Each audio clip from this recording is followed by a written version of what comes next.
औज़ुबिल्लाहिमिनश्शैतानिर्रजीम बिस्मिल्लाहिर्रहमानिर्रहीम। अस्सलाम वालेकुम डियर स्टूडेंट, कैसे हैं आप सब। उम्मीद करता हूँ आप सब खैरियत से होंगे। जी, आज हमारा 9th क्लास का केमिस्ट्री का चैप्टर नंबर 4 हम स्टार्ट करने जा रहे हैं, स्ट्रक्चर ऑफ मॉलिक्यूल्स। ठीक हो गया। इसके अंदर हम देखेंगे कि मॉलिक्यूल्स का स्ट्रक्चर किस तरह होता है, ठीक हो गया, और ये आपस में किस तरह कंबाइन रहते हैं मॉलिक्यूल्स। ठीक हो गया। तो इस चैप्टर का जो हमारे पास पहला अपना टॉपिक है वो 4.1 why atoms from forms chemical bond, यानी कि एटम्स किस तरह केमिकल बॉन्ड बनाते हैं। तो ये टॉपिक स्टार्ट करने से पहले हम दो तीन बातें ज़रा डिस्कस कर लेते हैं कि मॉलिक्यूल क्या चीज़ होती है। तो सबसे पहले हम डिस्कस करते हैं मैटर को, क्योंकि हमें पता है कि दुनिया की जो हर चीज़ जो है वो मैटर से बनी हुई है। हमारे इर्द गिर्द भी जितनी भी चीज़ें होती हैं वो सारी मैटर होती हैं। और मैटर क्या चीज़ होती है, यानी कि ऐसी चीज़ जिसका अपना कोई वेट हो और वो जगह को क्या करे, ऑक्यूपाई करे, यानी कि जगह भी घेरे, उसे हम क्या कह देते हैं, मैटर कह देते हैं। ठीक हो गया। अब इस मैटर की जो हमारे पास बेसिक यूनिट्स हैं वो है हमारे पास एटम्स, यानी कि आसान लफ्ज़ में कहूँ कि अब ये मैटर किन चीज़ों से बना हुआ है वो है एटम। और एटम के अंदर हमारे पास क्या होता है, इलेक्ट्रॉन्स, प्रोटॉन्स और न्यूट्रॉन्स। ठीक होगा। अब ये जो एटम्स हैं ये मैटर का क्या है, बेसिक यूनिट्स हैं, यानी कि हम कह सकते हैं कि ये मैटर है वो किससे बना हुआ है, एटम से बना हुआ है। ठीक हो गया। अब अगर तो ये एटम्स आपस में क्या हो जाए, कंबाइन हो जाए, हम दो या दो से ज़्यादा एटम्स लें और उन्हें आपस में कंबाइन कर दें।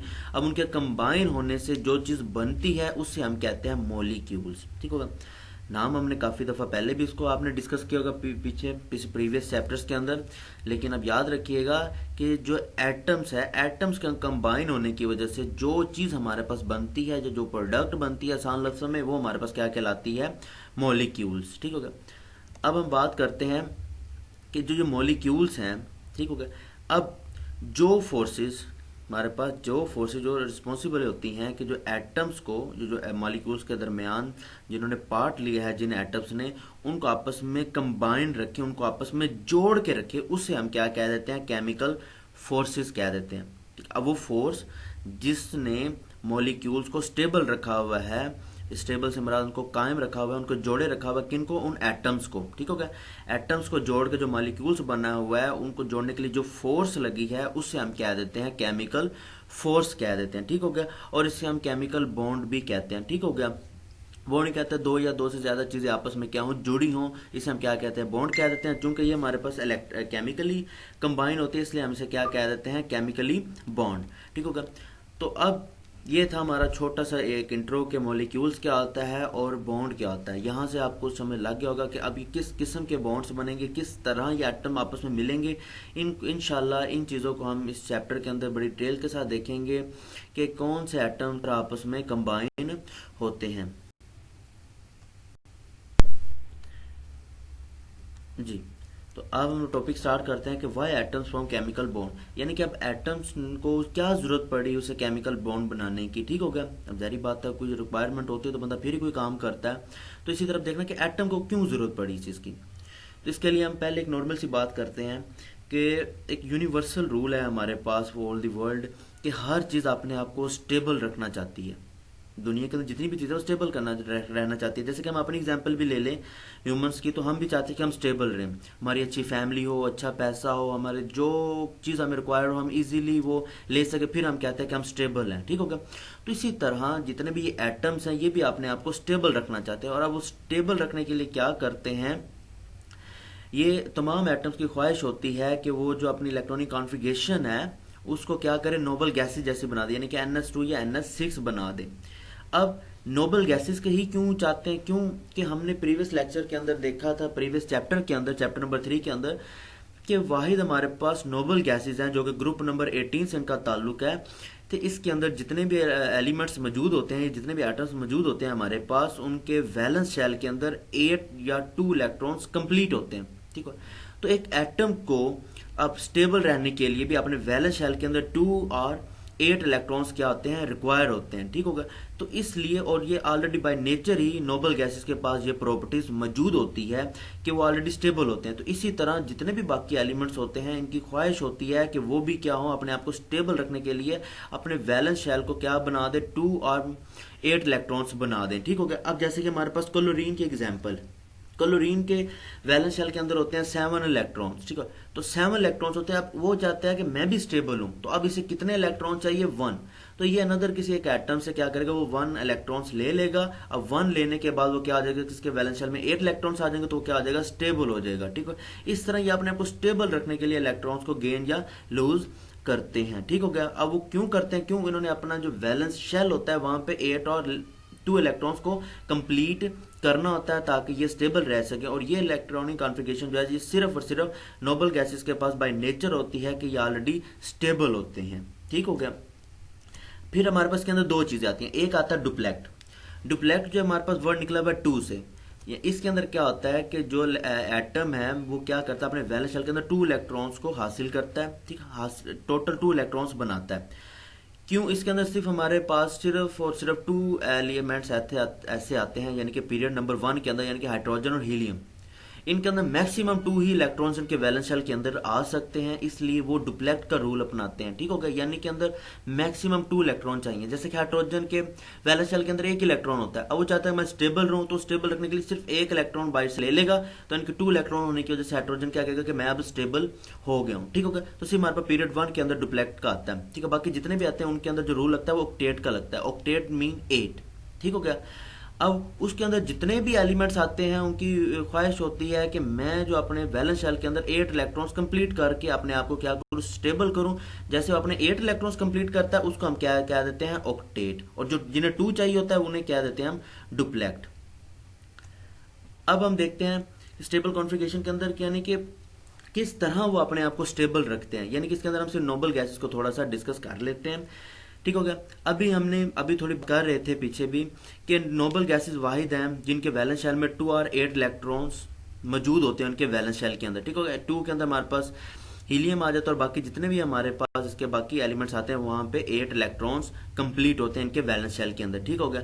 अब जब इनका जो वैलेंस शेल है वो कंप्लीट है, के अंदर वो इतनी जगह है ही नहीं है, यानी कि इसके अंदर कोई वैकेंसी या खाली स्पेस मौजूद ही नहीं है कि वो अनदर और इलेक्ट्रॉन्स को क्या कर सके, अपने अंदर अकोमोडेट कर सके, ठीक है। अब जब अकोमोडेट कर ही नहीं सकता, वो ऑलरेडी सुकून से रह रहा है, उसे कोई प्रॉब्लम नहीं है कि यानी कि इसे और इलेक्ट्रॉन चाहिए या नहीं चाहिए। जितनी उसे रिक्वायरमेंट थी वो टोटली इसके पास मौजूद है और इसके पास जगह मौजूद नहीं है और इलेक्ट्रॉन्स को अपने अंदर अकोमोडेट करने की, ठीक। अब जैसे उसके पास है ही नहीं तो ये क्या करता है, नोबल गैसेस ना ये गेन करते हैं किसी से, यानी कि किसी अनदर एलिमेंट से कोई इलेक्ट्रॉन हासिल भी नहीं करते, ना लूज करते हैं, ना अपना इलेक्ट्रॉन छोड़ते हैं और ना ही शेयर करते हैं। जाहिर सी बात है ये ऑलरेडी है, इससे कोई प्रॉब्लम ही नहीं है, तो ये अपना इलेक्ट्रॉन क्यों गेन करे, अपना इलेक्ट्रॉन को क्यों लूज करे या क्यों अपना इलेक्ट्रॉन किसी के साथ शेयर करे, ठीक है।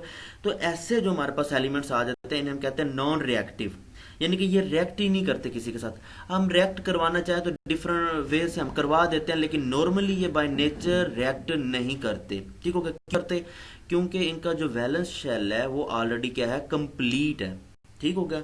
यानी कि आप जो चीज कंप्लीट, जैसे ग्लास की एग्जांपल ले ले, ग्लास के अंदर पानी फिल हो चुका हुआ है, ठीक है। अब इसके अंदर पानी और डालेंगे ना, इसे जरूरत है पानी और डालने की और वो चाहता भी नहीं कि मेरा पानी ग्लास में से बाहर निकले, क्यों, वो फिल हो चुका हुआ है। इसी तरह जो हमारे पास नोबल गैसेज हैं वो फिल हो चुकी हुई हैं, ठीक है। उनका वैलेंस शेल फिल है तो इनको कोई जरूरत नहीं है कि अपना इलेक्ट्रॉन्स को गेन करे, लूज करे या किसी के साथ शेयर करें जी।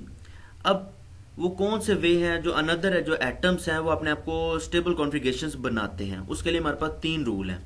फर्स्ट ऑफ रूल हमारे पास क्या आता है, by giving valence shell electron if they are less than 3 to other atoms. यानी कि इसके अंदर क्या होता है कि ये एटम दूसरे एटम्स को अपने इलेक्ट्रॉन्स क्या करता है, डोनेट करता है, किसी दूसरे एटम्स को इलेक्ट्रॉन्स दे देते हैं अपने अपने यानी कि इलेक्ट्रॉन्स अनदर किसी एलिमेंट्स को या अनदर एटम्स को दे देते हैं, छोड़ देते हैं, डोनेट कर देते हैं, ठीक हो गया। एक तरीका ये हो गया, यानी कि अपने स्टेबल, क्योंकि वैलेंस शेल हमारा जो होता है वो अनस्टेबल होता है, लेकिन जो हमारे पास इनर शेल जितने भी होते हैं वो तमाम के तमाम स्टेबल होते हैं, ठीक है। इसलिए तो हम जितने भी डिस्कशन कर रहे हैं वो वैलेंस शेल की कर रहे हैं। क्यों? वैलेंस शेल जो होता है हमारे पास वो अनस्टेबल होता है, वो कंप्लीट नहीं होता। जो इनर शेल होते हैं वो सारे हमारे पास कंप्लीट होते हैं, ठीक हो गया। तो जैसे ही अगर ये जो जितने एलिमेंट्स हमारे पास आते हैं जो अपना इलेक्ट्रॉन्स डोनेट कर देते हैं, तो जैसे ही वैलेंस शेल इनका एम्प्टी हो जाएगा, खाली हो जाएगा, तो इनर शेल ऑलरेडी स्टेबल है, तो इसलिए इन्हें कोई और प्रॉब्लम नहीं होगी, तो ये एलिमेंट क्या हो जाएगा, स्टेबल हो जाएगा। अब इसके लिए कंडीशन है कि अब ये इलेक्ट्रॉन्स कौन से डोनेट करते हैं, ऐसे एलिमेंट्स डोनेट करते हैं जिनके वैलेंस शेल के अंदर लेस देन 3 एलिमेंट्स क्या 3 इलेक्ट्रॉन्स मौजूद हों, ठीक होगा। अब क्यों, जैसे कि नॉर्मली हम बात कर लेते हैं एक एलिमेंट्स की, हम बात कर लेते हैं बेरिलियम की बात कर लेते हैं, ठीक हो गया, या हम लिथियम की बात कर लेते हैं। लिथियम के आउटर मोस्ट शेल में होते हैं 3 इलेक्ट्रॉन्स, ठीक हो गया। अब लिथियम चाहता है कि मेरे पास, क्योंकि इनर उसका जो है वो कंप्लीट है, अब उसके एंड पे 1 इलेक्ट्रॉन्स आता है। लिथियम के पास टोटल 3 इलेक्ट्रॉन्स होते हैं, जो 1 इलेक्ट्रॉन्स होता है वो उसके एंड पे वैलेंस शेल के अंदर मौजूद होता है। अब नीचे वाला उसका डुप्लेक्ट कंप्लीट है, वो स्टेबल है। अब वो कहता है जो मुझे अब 8 कंप्लीट करना है, अब वो 8 कंप्लीट करने के उसे 7 इलेक्ट्रॉन्स चाहिए, तो बेहतर नहीं है कि वो जो 7 इलेक्ट्रॉन्स हासिल करने वो अपने 1 इलेक्ट्रॉन छोड़ दे।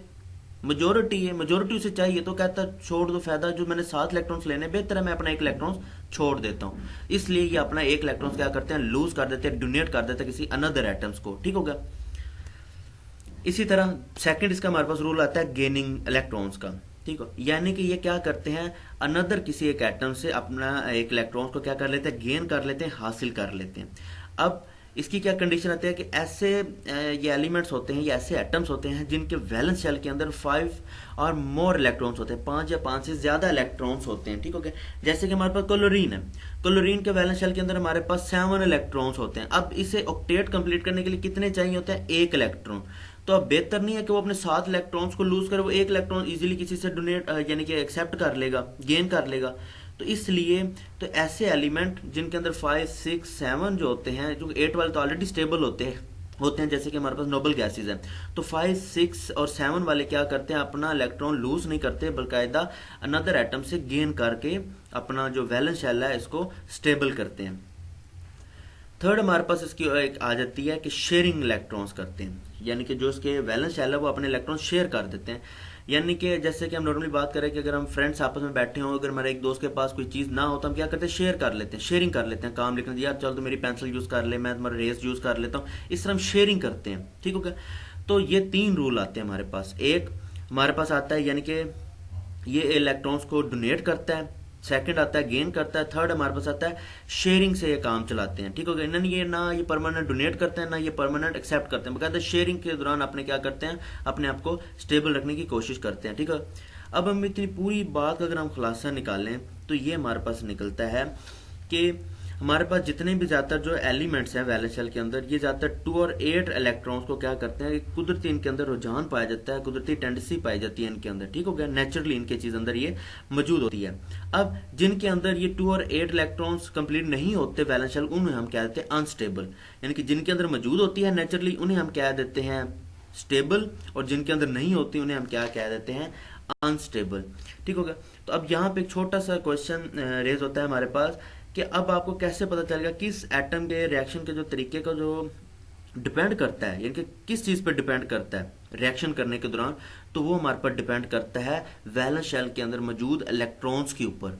किसके अंदर, वैलेंस शेल के अंदर इलेक्ट्रॉन्स के ऊपर। जैसा कि अभी हमने इन 3 रूल्स के अंदर देखा भी है कि जो हमारे पास डिपेंड कर रहा है वो हमारे वैलेंस शेल के अंदर मौजूद इलेक्ट्रॉन्स के ऊपर कर रहा है, ठीक होगा। अगर तुम्हारे पास 3 से कम होंगे तो वो डोनेट कर देगा, 5 से ज्यादा होंगे तो वो क्या करेगा, एक्सेप्ट कर लेगा। अगर नॉर्मली वो ना डोनेट करता है ना एक्सेप्ट करता है तो वो शेयरिंग का प्रोसीजर क्या करता है, अपनाता है, ठीक होगा। तो ये था हमारा 4.1 topic, why atoms form chemical bond. तो उम्मीद करता हूँ आपको इस चीज की अंडरस्टैंडिंग होगी।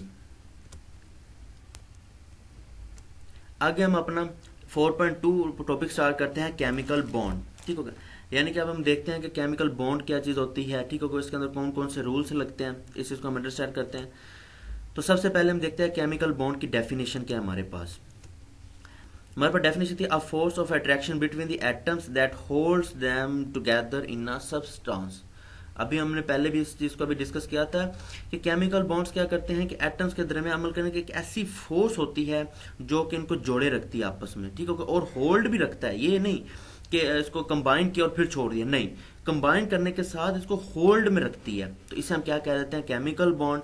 अगर हम इसको अनदर एक वर्ड्स के अंदर देखें तो सिंपल हमारे पास क्या आती है कि बॉन्ड्स की तश्कील के लिए, यानी कि जो बॉन्ड्स बनते हैं, इनकी फॉर्मेशन जो होती है हमारे पास, एक ऐसी फोर्स के जरिए अमल में लाती है जो एटम को क्या रखती है, आपस में जोड़े रखती है, ठीक है। तो सिंपल ये हमारे पास की डेफिनेशन लिखती है, आप चाहे दोनों में से जो सी मर्जी बोर्ड के अंदर लिख सकते हैं।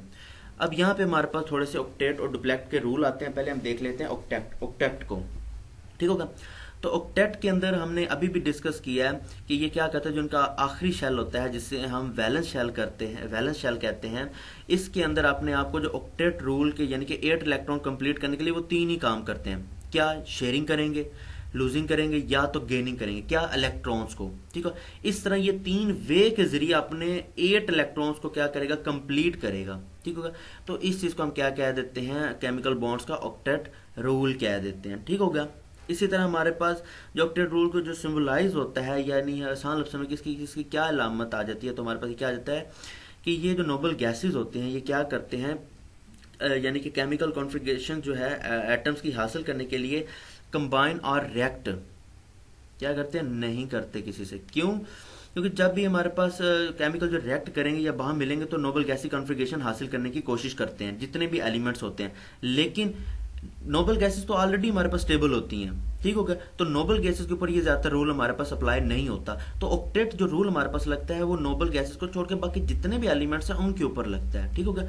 वो अपनी जो इलेक्ट्रॉनिक कॉन्फ़िगरेशन है वो नोबल गैसेस बनाने जैसी करने के लिए कंबाइन होती हैं या एक दूसरे से रिएक्ट करती हैं। रिएक्ट के दौरान वो शेयरिंग भी कर सकती हैं, ठीक हो गया। तो इस तरह हमारे पास जितने अनदर एलिमेंट्स है वो ऑक्टेट का रूल अपनाते हैं, यानी कि अपने वैलेंस शेल के अंदर 8 इलेक्ट्रॉन्स को कंप्लीट करने के लिए लूजिंग, गेन या शेयरिंग का प्रोसीजर अपनाते हैं, ठीक हो गया। इसी तरह हमारे पास नेक्स्ट आ जाती है डुप्लेक्ट का। डुप्लेक्ट अभी हम डिस्कस करते हैं 2 इलेक्ट्रॉन्स, ठीक है। तो अब 2 इलेक्ट्रॉन्स, क्योंकि इनके पास जो मैक्सिमम स्पेस होती है वो होती ही 2 इलेक्ट्रॉन्स की है, और ये हमारे पास सिर्फ और सिर्फ 2 ही एलिमेंट्स आते हैं, हाइड्रोजन और हीलियम, ठीक हो गया, जो कि अपना डुप्लेक्ट कंप्लीट करते हैं, यानी कि 2 इलेक्ट्रॉन्स क्या करते हैं, अपने अंदर कंप्लीट करते हैं। अब बात करते हैं हम कि अगर हमारे पास कोई बॉन्ड्स बनता है आयंस के अंदर, आयंस हमने पढ़े थे, यानी कि जो अगर कोई इलेक्ट्रॉन्स लूज करता है तो उसके ऊपर हमारे पास पॉजिटिव आयन वो हो जाता है हमारे पास, जो हमारे पास गेन करता है उसके ऊपर हमारे पास नेगेटिव आयन आ जाता है, ठीक हो गया। तो अब जो आयंस के दरमियान हमारे पास फॉर्मेशन बनती है वो किसके जरिए बनती है, वो इलेक्ट्रोस्टैटिक फोर्स के जरिए बनती है, ठीक हो गया। तो ये छोटी सी बात याद रखने के बाद एमसीक्यूज आ जाता है कि bond formation in is between the ions, तो किसके जरिए हो रहा होता है, ये हो रहा होता है हमारे पास इलेक्ट्रोस्टैटिक फोर्स के जरिए। अब जो फोर्स के दौरान जिन्होंने इसको अट्रैक्ट किया वो हमारे पास इलेक्ट्रोस्टैटिक फोर्स होती है। इलेक्ट्रोस्टैटिक को हम आगे जाकर थोड़ा सा डिस्कस करेंगे, तो आसान लफ्ज़ अभी थोड़ा सा आपको आइडिया दे देता हूँ। तो स्टैटिक का मतलब होता है साकिन चीज, यानी कि ऐसी फोर्स होती है जो साकिन होती है, यानी कि मूव नहीं कर रही होती, स्टेबल होती है बिल्कुल, ठीक हो गया। अब ऐसी फोर्स जो कि हमारे पास बिल्कुल स्टेबल होती है वो क्या करती है, हमारे पास आयंस को पकड़े रखती है, और ये आयंस की जो हमारे पास फॉर्मेशन होती है ये बड़ी स्ट्रांग हुई होती है, ठीक हो गया। अगर सेकंड बात आ जाती है हमारे पास कि अगर तो यानी कि जो हमारे पास एटम्स हैं सिमिलर हो, फॉर्मेशंस हो, यानी कि एक जैसे एटम हो, या दूसरी बात आ जाती है हमारे पास इनके अंदर जो इलेक्ट्रोनेगेटिविटी है वो बड़ी करीब तर हो, यानी कि बिल्कुल नॉर्मली पास पास इलेक्ट्रोनेगेटिविटी हो। अब इलेक्ट्रोनेगेटिविटी क्या है, ये चीज़ हम चैप्टर नंबर 3 के अंदर देख चुके हैं, तो आप चैप्टर नंबर 3 के लेक्चर्स निकाल के वहां से इसको देख सकते हैं। मैं नीचे डिस्क्रिप्शन के अंदर इसका लिंक भी डाल दूंगा। तो नॉर्मली सी बात कर लेते हैं इलेक्ट्रोनेगेटिविटी से, छोटा सा कि इलेक्ट्रोनेगेटिविटी बेसिक तौर पे क्या होती है, किसी भी एटम के मॉलिक्यूल्स में मौजूद जो हमारे पास बॉन्डेड इलेक्ट्रॉन्स पेयर होता है उनको अपनी तरफ जो खींचने की सलाहियत होती है उसे हम क्या कह देते हैं, इलेक्ट्रोनेगेटिविटी। बाकी आप डिटेल वहां पे जाके देख सकते हैं चैप्टर नंबर 3 के लेक्चर्स के अंदर, ठीक हो गया। अब इनके अंदर किस तरह हो रही होती है, जो इनके अंदर फॉर्मेशन जो हो रही होती है केमिकल बॉन्ड की वो हो रही होती है शेयरिंग के जरिए। अब शेयरिंग के अंदर 2 तरीके से हो रही है, एक हो रही है म्यूचुअली और दूसरी हो रही है वन साइडेड। म्यूचुअली समराज यानी कि यह दोनों जो एलिमेंट्स से जो दोनों एटम्स हैं वो पार्ट्स ले लेते हैं, यानी कि मैं भी अपना इलेक्ट्रॉन शेयर कर रहा हूँ, अनदर जो है वो भी अपना इलेक्ट्रॉन शेयर कर रहा है, उसे हम म्यूचुअली कहते हैं। वन साइडेड यानी कि अब मैं अपना जो है इलेक्ट्रॉन वो शेयर कर रहा हूँ लेकिन आगे वाला शेयर नहीं कर रहा, इसे हम कह देते हैं म्यूचुअली और वन साइडेड। अब हमारे पास आ जाते हैं कि जब भी कोई दो एटम एक दूसरे के नजदीक आते हैं तो दो किस्म की फोर्सेज होती हैं, एक होती है अट्रैक्टिव फोर्सेज और दूसरी होती है हमारे पास repulsive forces. Attractive mean attract करना, एक दूसरे को अपनी तरफ खींचना, और रिपल्सिव हमारे पास रिपल से लफ्ज निकला यानी कि एक दूसरे को धकेलना। ठीक होगा। पहले हम देखते हैं अट्रैक्टिव फोर्सेज को। अट्रैक्टिव फोर्सेज के अंदर क्या होता है कि हमारे पास जो फॉर्मेशंस बनी है केमिकल बॉन्ड की, अब इसके अंदर क्या होता है कि जो हमारे पास अट्रैक्टिव फोर्स होती है ये डोमिनेट हो जाती है। डोमिनेट से यानी कि ज्यादा हावी हो जाती है। क्यों? ज्यादातर जो हमारे पास अट्रैक्टिव फोर्स आती है वो ऑपोजिट चार्ज की वजह से आती है। ठीक हो गया। अब ऑपोजिट चार्ज की वजह से जो अट्रैक्टिव फोर्स है वो डोमिनेट हो गई, यानी कि ज्यादा हैवी होगी, हावी होगी उसके ऊपर। ठीक हो गया। इसलिए ये बड़ी इजीली फॉर्मेशन भी हो जाएगी। इसके दौरान क्या आता है, जो हमारे पास सिस्टम की जो एनर्जी होती है वो बड़ी क्या होती है, कम एनर्जी को क्या करता है, सिस्टम की जो एनर्जी होती है वो कम हो जाती है। पूरे सिस्टम की जो एनर्जी होती है वो क्या हो जाती है, लोअर हो जाती है, कम हो जाती है। और इस तरह जो हमारा मॉलिक्यूल्स है ये फॉर्म बन जाता है। ठीक है। क्योंकि अट्रैक्टिव मैंने आगे बताया था, अट्रैक्ट करने एक दूसरे को अपनी तरफ खींच के रखना, इस तरह खींचने की वजह से ये क्या आ जाते हैं, आपस में बॉन्ड बना लेते हैं। अब इसके दौरान के पूरे सिस्टम की एनर्जी क्या आ जाती है, लूज हो जाती है, और इस तरह ये अपने आप को स्टेबल रखते हैं और मॉलिक्यूल बन जाते हैं हमारे पास। दूसरी चीज आती है हमारे पास रिपल्सिव। रिपल्सिव में क्या आता है, जो हमारे पास रिपल्सिव फोर्स होती है ये डोमिनेट हो जाती है, यानी कि ये धकेलने की जो फोर्स है वो हमारे पास क्या हो जाती है, डोमिनेट हो जाती है, हावी हो जाती है। अब इसकी वजह से हमारे पास कोई बॉन्ड भी नहीं बनता क्योंकि अट्रैक्शन नहीं हो रही। अब इसकी वजह से इस सिस्टम में क्या होता है कि हमारे पास जो सिस्टम होता है उसकी जो एनर्जी होती है वो इंक्रीज हो जाती है, एनर्जी बहुत ज्यादा बढ़ जाती है। ठीक हो गया। तो इसके दौरान हमारे पास जो फोर्स डेवलप हुई है, जो हमारे पास फोर्स पैदा हुई है, उसे हम क्या देते हैं, रिपल्सिव फोर्स कह देते हैं। ठीक है। अट्रैक्टिव के अंदर हमारे पास बॉन्ड बन जाता है, इसके अंदर हमारे पास बॉन्ड नहीं बनता। ठीक है। तो ये था हमारा इंट्रोडक्शन चैप्टर नंबर 4 का। उम्मीद करता हूँ आपको अंडरस्टैंड होगा कि जितनी भी छोटी छोटी जो बातें बताई हैं इनको ज़हन नशीन करें, ये आपके जहन में बैठ गई तो आगे वाले जितने भी टॉपिक है वो बहुत ज़्यादा आसान हो जाएंगे। ठीक होगा। उम्मीद करता हूँ आपको आज का लेक्चर अंडरस्टैंड हो गया होगा। अगर फिर भी आपको कुछ समझ नहीं आई या किसी किस्म की कंफ्यूजन है तो आप कमेंट करें, इंशाल्लाह बहुत जल्द उसका आंसर आपको दे दिया जाएगा। बहुत शुक्रिया।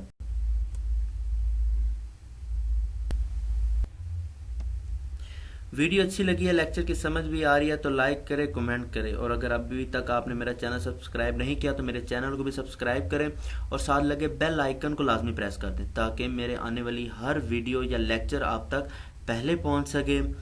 बहुत शुक्रिया। इंशाल्लाह हमारी मुलाकात होती है नेक्स्ट लेक्चर में। तब तक के लिए अल्लाह हाफिज़।